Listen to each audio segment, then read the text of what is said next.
Welcome back, Raider Nation and my champions. And Pro Football Focus has launched a series of articles ranking every NFL team based on individual offensive and defensive units. In this video, we're going to go over the offensive units that they covered.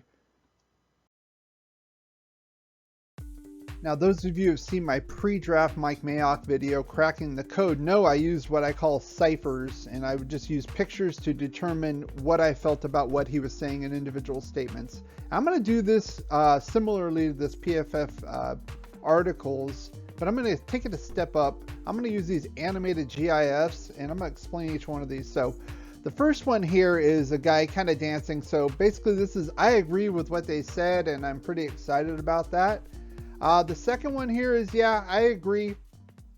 Not a whole lot of emotion. I agree. That's where we are. This third one was Steve Carell. Yeah, I agree, but I'm obviously not too happy about it.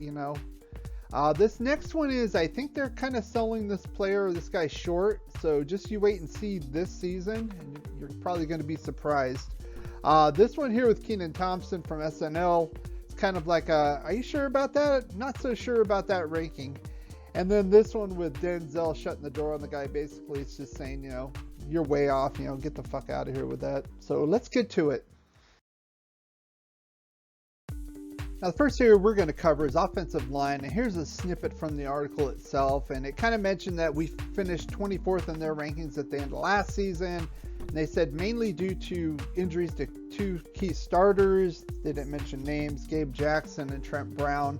It's kind of funny they didn't mention Trent Brown by name overall in this whole little paragraph on this. And then they kind of mentioned how we kind of rebuilt the offensive line. So they think we were going to go from 24th to this season 25th. And, I definitely got to shut the door on that. I think that's a bunch of crap. I'm looking at probably middle of the road offensive line, probably 15th or 16th.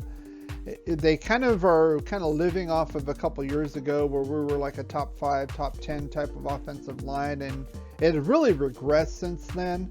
And I think it's not fair to knock this offensive line at least that low right now. And the next area we're going to go over is tight end. Of course, they mentioned Darren Waller. They talked to him about, they said, quote, has crept closer to Kittle and Kelsey tier.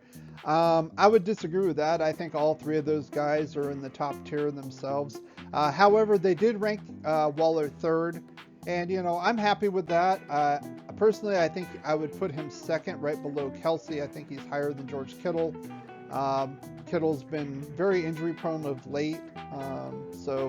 But plus I think Darren Waller's a better player. Not by much. I think all three are in there. If you want to move them around, it's not a huge deal for me. One player they did not mention, though, is Foster Moreau. So he was unranked. And I had to put the just you wait because I think this kid has a lot of talent. I think he wasn't really utilized, especially with Jason Witten there last year. So I'm looking for a nice jump up for him. I've said it before. I think 400 yards, 40 receptions, and at least 4 touchdowns this year is not beyond the scope for him. Next up are the wideouts, and I just took the headline from the article itself, ranking the 32 best wide receivers from all the teams. They didn't do it by team, and I did that because none of our players were ranked. And to be honest, it's fair. I don't like it. Obviously with Ruggs, he had some injuries, but he needs to step up, and everybody knows that.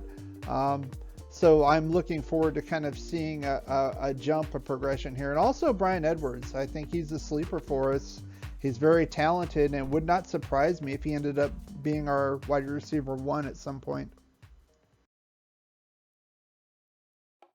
Next up are the running backs, and same kind of format. They just ranked the top 32 running backs from all the teams. And obviously Josh Jacobs made the cut there, and they ranked him 9th. And I'm kind of happy with that. Personally, I think he's a dynamic playmaker. He kind of runs rough. The other one, they actually ranked Kenyon Drake in here, and they ranked him 31st. And I was kind of like, I'm not so sure about that. Some of the running backs they ranked ahead, even Chase Edmonds, they ranked ahead of him, his former teammate. And I think Kenyon is such a dynamic running back. He can get out there. If he can get out and get into open space, he can score touchdowns. It's so easy for him. So I would say as far as these rankings go, if they would have moved Jacobs a couple spots lower, and then Drake maybe into the mid to lower 20s, I think I would have agreed more with that. But overall, not too bad. Now, last but not least, they went to the quarterback position. Now, this article only ranked the top 32 starters, so Mariota was not included in this, obviously. So they did have Derek Carr. They talked about him being good. They talked about him having the 8th best PFF passing grade, etc. But then they started kind of knocking him, basically as far as not winning games, and not being a contender in the playoff picture. So I think that affected them, and they ranked him 13th. Now, I've said in my previous Carr video, I think he's anywhere from 6 to 14. So the ranking itself, I don't have a real problem with, but all this knocking about him not winning games when it was obvious that the defense was trash kind of pissed me off. So that, they can get out of here with that nonsense. So I expected a lot more from PFF, to be honest. So what do you think about the PFF rankings, and more importantly, how I reacted to these PFF rankings?